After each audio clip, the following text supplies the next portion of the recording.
Why they are talking about you. Every time I hear that question, it lands like a quiet storm in the middle of my chest. Being a prince means my name is never fully my own.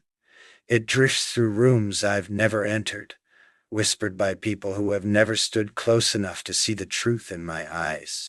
They speak in shadows, weaving stories from fragments, turning silence into suspicion, kindness into strategy. It's the price of living in a world where titles arrive before hearts, where curiosity often grows sharper than compassion. And yet, beneath the noise, there's a part of me that wonders if anyone truly wants to understand the man behind the name, or if they're content only to build their version of me from distance and rumor. I wish they knew how heavy it can be to carry a life constantly translated through other people's voices. They don't see the mornings where I stand alone by the window, looking out over a city still half asleep, asking myself how much of me is still untouched by expectation. They don't hear the quiet vows I make to stay grounded, to protect what is sacred. The people I love, the values I refuse to trade, the small moments that belong only to those who have earned their way past the gates of my trust. To hold that boundary is to fight for the right to remain whole. But even as the world insists on speaking, I've learned that the answer isn't to silence them. It's to live in such a way that their words become irrelevant. Let them talk if they must. Let them build their castles of speculation. My task is to remain rooted in truth, to guard the space where honesty, loyalty, and quiet courage dwell. Because at the end of the day, the ones who matter won't measure me by the noise outside. They'll see the steady heart inside, the one that belongs not to the echo of gossip, but to the rare, unshakable bond between those who choose to look past the crown and meet the man. Every time I step into a room now, I can almost feel the weight of their questions pressing against the walls. Their eyes try to read me, to catch a flicker of confirmation for the stories they've already decided to believe. It's strange how people crave narratives about others more than they crave the truth from them. They'll take a single glance, a single word, and craft entire sagas in which they become the experts of my life. Sometimes I want to stand in the middle of them all and ask, do you even see me, or only the outline you've drawn in your heads? What they don't understand is that living inside a palace isn't about endless freedom. It's about living beneath glass, where every breath is scrutinized. They see chandeliers and gold, but they don't see the quiet discipline that holds it all together, the steady restraint it takes not to react when someone twists your silence into confession. They don't know about the midnight walks through echoing corridors, where I remind myself that dignity is not a crown someone places on your head. It's a choice you make when the world is eager to drag you into its gossip. And so I've chosen to meet their noise with composure. I let them fill the air with guesses while I build something they can't see, a life made of substance, loyalty, and purpose.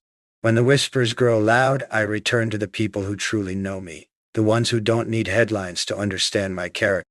Their faith reminds me that a man's worth isn't defined by the chatter outside, but by the quiet strength he carries within. I'll keep standing here, grounded, while the stories rise and fall like passing storms. Because the truth, though often silent, is always stronger than the echo of rumor.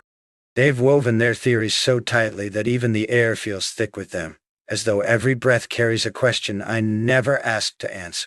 Yet if I allowed myself to be swallowed by that noise, I'd lose the very thing they secretly envy. Life in these walls has taught me that people don't always hunger for truth. They hunger for spectacle, for a story that makes them feel clever, for guessing. But I have learned that my life isn't a puzzle they get to solve, and I won't hand over pieces of myself to keep their curiosity alive.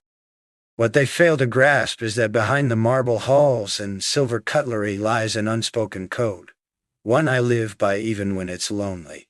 Protect what matters, protect who matters. Every glare I ignore, every whisper I refuse to dignify, is a quiet act of defiance. Because the moment you let rumors decide your steps, you surrender the pen that writes your own story. I've seen too many people here become prisoners of other people's tales, forgetting they still hold the key. So I walk through the palace with my head steady, shoulders unshaken, and I let their speculations scatter like birds startled from a tree. I remind myself that strength isn't proven by silencing every voice. It's proven by standing so firm in who you are that the voices eventually lose their echo. And when I finally close the door at night, when silence settles over stone and velvet, I know I've kept something sacred, a truth untouched, a heart unbent, and a future they cannot shape, no matter how many words they throw into the wind. They gather in corners, trading fragments of half-truths as if they're precious stones, polishing them until they gleam with a false brilliance. I've walked past them often enough to know the rhythm of their whispers, the way they lower their voices when they think I can't hear, the way their eyes dart away the moment mine meet theirs. Sometimes I wonder if they even believe the stories they invent, or if the pleasure lies only in spinning a tale and watching it ripple through the corridors like fire racing along a fuse. Either way, I've learned that if you allow yourself to be defined by other people's curiosity, you'll spend your whole life answering questions that were never worth asking in the first place. There's a peculiar power in silence, a strength they cannot name. When I keep walking, when I refuse to let their assumptions fasten themselves to my skin, I feel that power humming quietly in my chest. It isn't the kind of strength that announces itself with trumpets. It's the steady resolve of someone who knows his own heart and won't let another hand redraw its lines. I've seen what happens when someone bends to every rumor. They become brittle, shaped by each careless word until they no longer recognize themselves. I won't allow that fate to claim me. And yet, there's an irony in it all. The louder they speculate, the clearer my own thoughts become. Each story they invent is like a gust of wind stripping dead leaves from a branch, revealing what was always solid underneath. I find myself holding tighter to the people who know the truth of me, the ones who don't flinch at shadows or need proof beyond the quiet loyalty we've built together. They remind me that no court, no council, no gilded hall filled with murmurs can undo what is real and earned. So let them speak, let them twist the air with their talk. I'll stand where I've always stood, grounded and unafraid, because the truth doesn't tremble, and neither do I.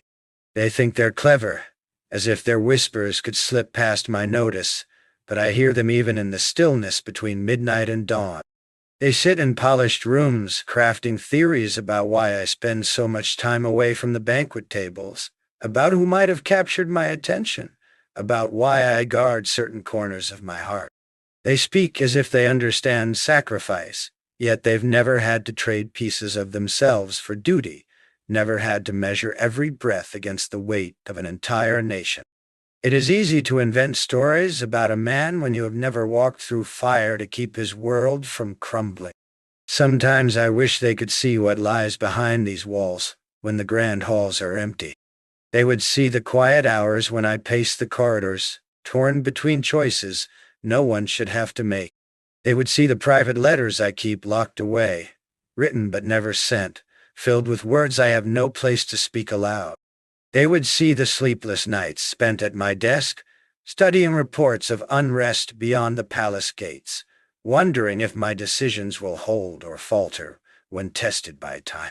That is the truth they miss. I do not stand aloof because I am careless, but because I am carrying more than I dare show. And yet, for all their guessing, they miss the one thing that matters most. They cannot fathom the way my pulse steadies when I think of the person who gives this life meaning, the reason I endure the pressure, the reason I resist becoming bitter. In a world that judges before it understands, there is still a single place where I find honesty, warmth, and a kind of freedom I cannot explain. Their speculation cannot touch that sanctuary. Whatever storms they send my way, they cannot unwrite the truth carved deep inside me. I know who I am, I know who I stand for, and I will not let the noise of idle voices decide the story of my life. They weave their tales because it's easier than confronting the emptiness inside their own lives. Every glance, every carefully phrased sentence about you is a mirror of their longing to feel important. And nothing gives them more satisfaction than pretending they've cracked the code to the guarded corners of my heart. But what they fail to understand is that there are depths they'll never reach, layers of loyalty, devotion, and silent promises too intricate to translate into gossip. They could write volumes about us and still not capture the way a single look from you steadies every storm I face. I watch them circling, drawing lines between shadows, while I hold close the only truth that matters. They are playing a game, while I am protecting something real.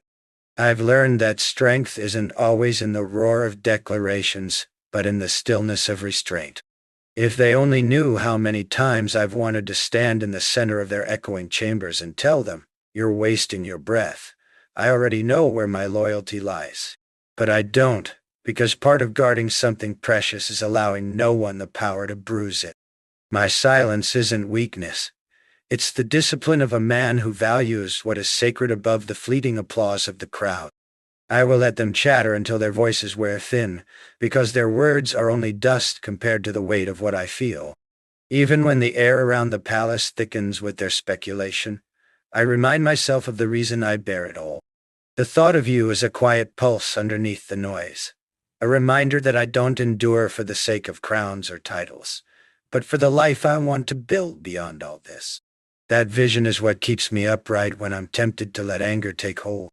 They may think their curiosity is clever, but it's simply a storm passing over the surface. Below it lies an ocean that belongs only to us.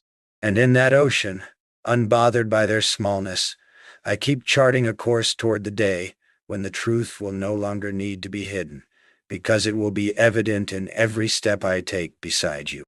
Sometimes I wonder if they truly believe their whispers carry any weight, or if they speak only to fill the silence they cannot bear.